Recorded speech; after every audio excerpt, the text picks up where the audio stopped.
받습니다. 우리들은 이미 예수님의 문, 이렇게 우리 교회의 문, 신앙의 문, 교회의 문 안으로 이렇게 들어왔습니다. 문이 닫힐 때까지 신앙 안에서 인내하며 주님의 말씀에 순종하며 예수님의 문 밖으로 나가지 말고 좁은 문으로 계속 행진해야 합니다. 어떤 일이 있어도 예수님의 문 밖으로, 바로 신앙의 문 밖으로, 교회의 문 밖으로 나가시면 안 된다는 것입니다. 나가면 구원이 없습니다. 심판만이 있을 뿐입니다.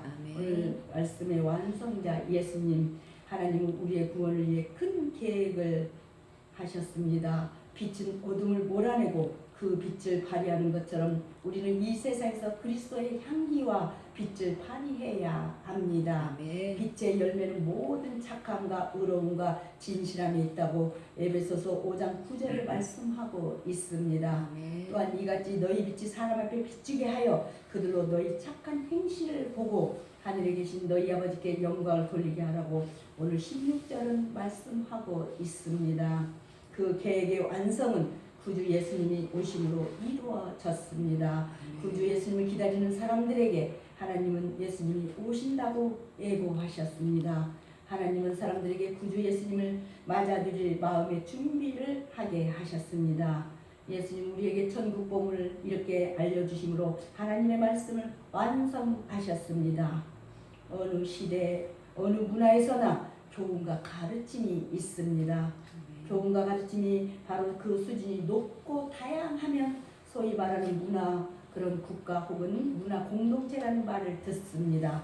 서양에서 한때 그리스 로마 같은 나라, 한때 중국의 각 나라에서 가르침과 교훈이 아주 상당했다고 합니다.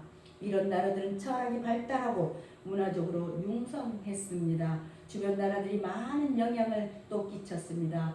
한편 유대인들은 성경을 기반으로 이렇게 신앙의 가르침을 기억하고 계승하였습니다. 그리고 로마나 중국의 바로 나라들은 한때 강대국이었으나 유대인들은 사실 강대국이었던 그런 적이 별로 없었습니다.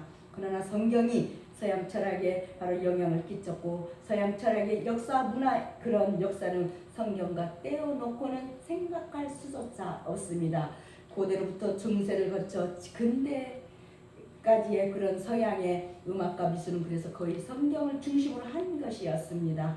유대인들은 성경을 갖고 있다는 사실에 대해 엄청난 자부심을 가졌습니다. 하나님으로부터 말씀을 받은 그런 민족, 하나님의 선택을 받은 그런 민족이라는 자부심을 가졌다는 것입니다. 일단 자부심은 좋은 것입니다. 아멘. 자부심이 있어야 자녀들을 잘 가르칠 수 있고 이웃에게도 당당하게 자기의 배운 바를 드러낼 수가 있습니다. 그런데 자부심이 지나쳐서 오만이 되고 자신이 아는 것만 절대적으로 옳다는 착각이 바로 독선으로 치우칠 가능성도 있습니다. 성경을 갖고도 이렇게 삐뚤어진 길을 가는 사람들이 있습니다. 오늘 말씀의 완성자 예수님, 첫째로 말씀을 완전케 하신 예수님, 우리 예수님이 사역할 당시에 유대인들이 성경을 그렇게 자랑했다는 것입니다. 그들이 가진 성경은 구약 성경이었습니다.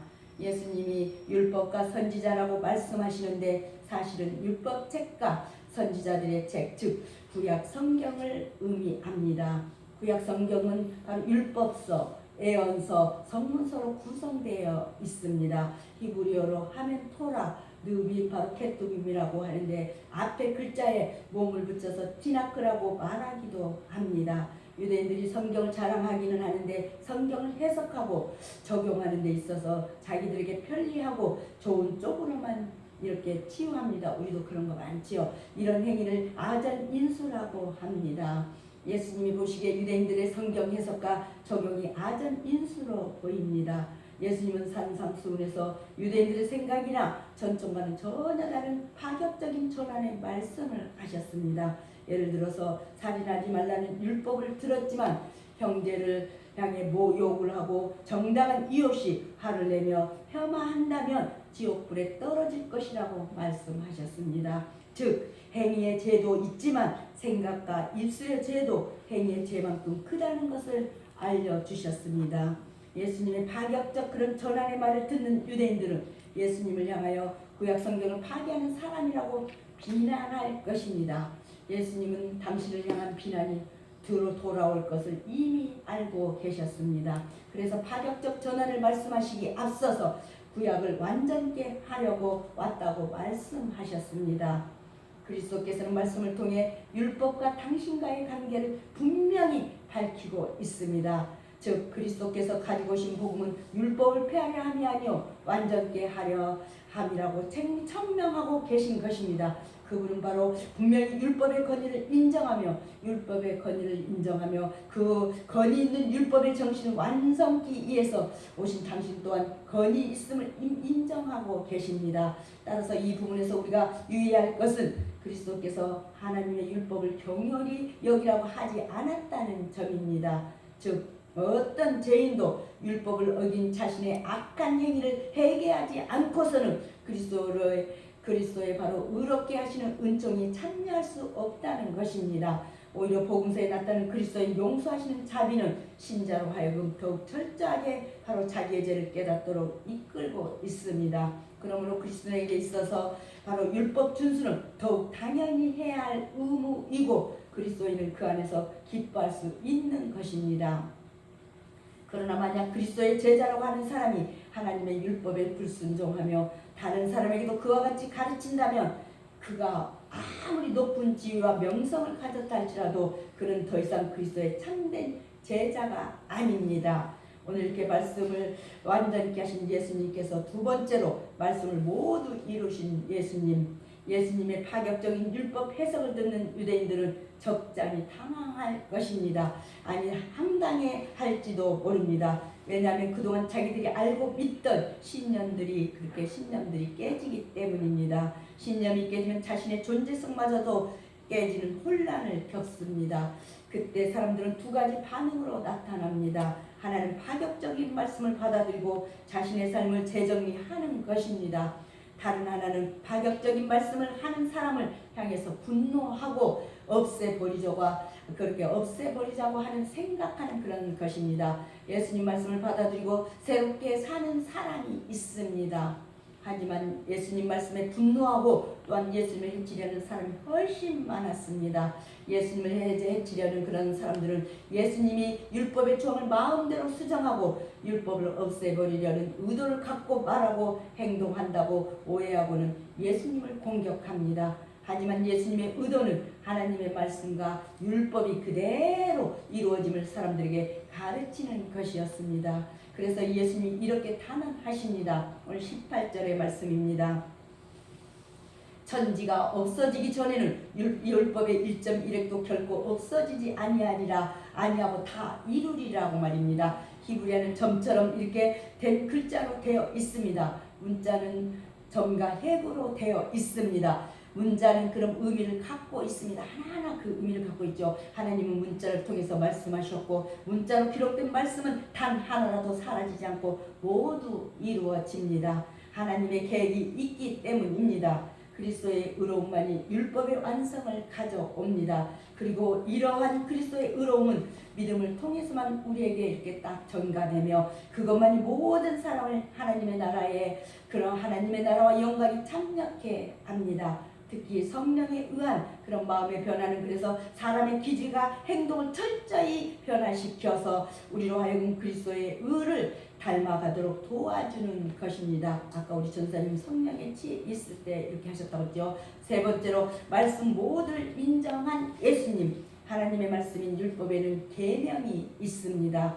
율법은 보다 넓은 개념이고 율법의 조항에는 그런 계명들이 있습니다. 율법은 하나님이 주신 말씀을 의미할 때가 있고 계명은 하나님께서 사람에게 지키라고 주신 구체적인 실천 사항입니다. 유대인들의 랍비는 율법을 해석하는 직책을 갖고 사람들에게 계명을 준수하도록 가르쳤습니다. 랍비들은 어린아이들에게 가르칩니다. 유대인 부모들이 어린아이에게 계명을 가르치기도 했습니다. 그런데 가르치는 사람의 마음에 들지 않는다고 계명 중에 한두 가지를 빼놓을 수가 있습니다. 혹은 계명을 자기 형편에 맞도록 해석한다면서 오히려 애곡할 수도 있습니다. 빼놓거나 애곡해서 가르치는 사람을 향해 예수님 천국에서 매우 작다고 여김을 받을 것이라고 하십니다. 계명을 빼놓거나 왜곡하는 사람은 천국에서 크다고 인정을 받지 못합니다. 하나님의 말씀은 하나님의 의도에 의해 우리가 모두 받아들여야만 합니다. 우리가 말씀을 선택할 권리는 없습니다. 우리는 오직 말씀 자체, 그 말씀 전체를 듣고 순종할 뿐입니다.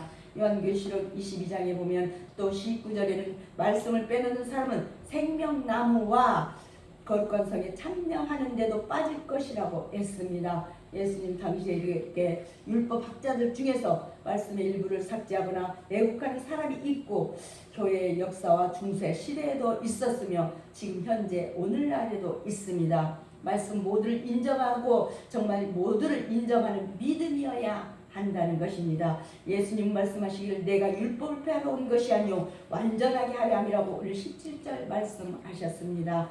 예수님이 이 율법을 완성하시기 위해서 정말 완성하기 위하여 십자가를 지셨습니다. 또 온 율법과 선지자의 강령이라고 마태복음 22장 37절 40절 말씀인 사랑을 실천하여 예수님께서 완성하신 율법을 우리의 삶 가운데 나타내도록 요구를 하셨습니다. 우리는 소금과 빛으로서 사랑의 율법을 완성하는 제자의 사명을 날마다 감당해야 하겠습니다. 어떻게? 바로 하나님 사랑, 이웃 사랑, 십자가의 사랑으로 말입니다.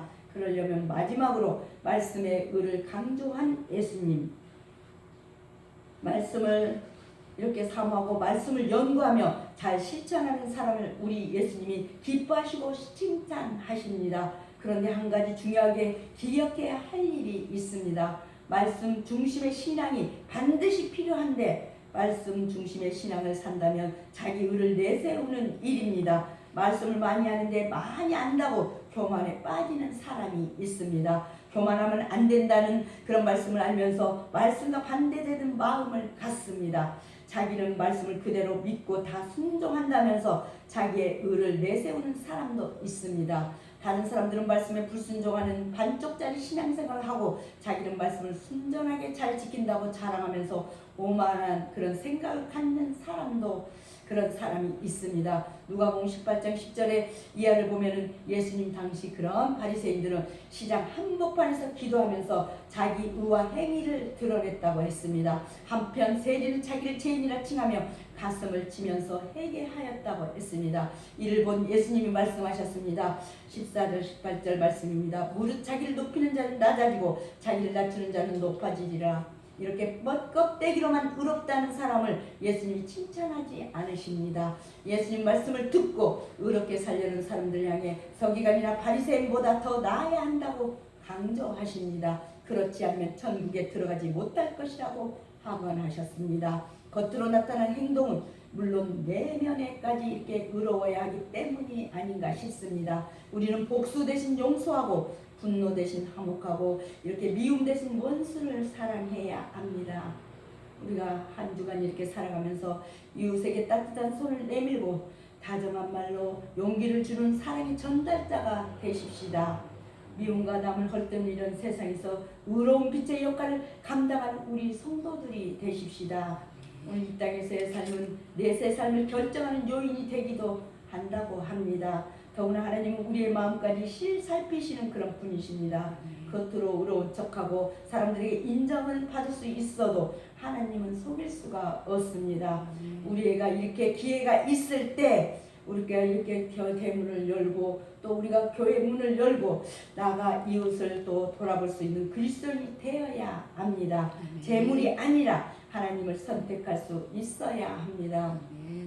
저는 이번 주간에 많이 반성했습니다. 올 한 해 동안 더 겸손하고 내년에는 더 겸손해서 정말 더 낮아지는 마음으로 더 많이 하나님을 섬기고 사람 교회를 섬기고 모두를 섬기는 그런 겸손한 자세로 이렇게 또 생활을 해봐야 되겠다라는 그런 마음을 가져봅니다. 기도하겠습니다. 하나님 감사합니다. 강림절, 대림절 이렇게 두 번째 주일이라 성소주일로 지키는 거룩한 날 하늘의 평화를 맛보며 말씀의 신비를 체험할 수 있는 예배에 불러주심을 진심으로 감사드립니다. 교회를 구원 정말 성업의 위대한 일을 이루어갈 수 있는 이런 동역자로 저희를 구원시켜 주시니 참으로 감사를 드립니다. 주님께서 저희에게 맡기신 교회의 직분을 잘 감당할 마음이 자라게 도와주시옵소서. 우리 주변에 있는 약자의 눈물과 아픔을 함께 나눌 마음을 주시옵소서. 하늘나라를 사모하며 가는 길만이 길이요 진리요 생명임을 깨닫게 하여 주시옵소서. 은혜가 풍성하시고 사랑이 한량없이 참으로 좋으신 우리 아버지 하나님, 죄인을 건져주신 구원의 기쁜 소식이 이 땅 끝까지 전파되는 도구로 사용되는 감동을 실천한 용기를 저에게 오늘도 주시옵소서. 주님께서 원하시는 것이 무엇인지, 주님께서 우리 교회를 통해서 하시고자 하는 일이 무엇인지 바로 알 수 있게 도와주옵소서. 교회가 교회되게 하여 주옵소서. 우리 교회가 소금의 역할을 감당할 수 있게 도와주옵소서. 주님을 사랑하고 주님을 향한 간절한 마음이 마음속에서만 보이는 것이 아니라 언제 어디서나 밖으로 표현되게 하여 주옵소서.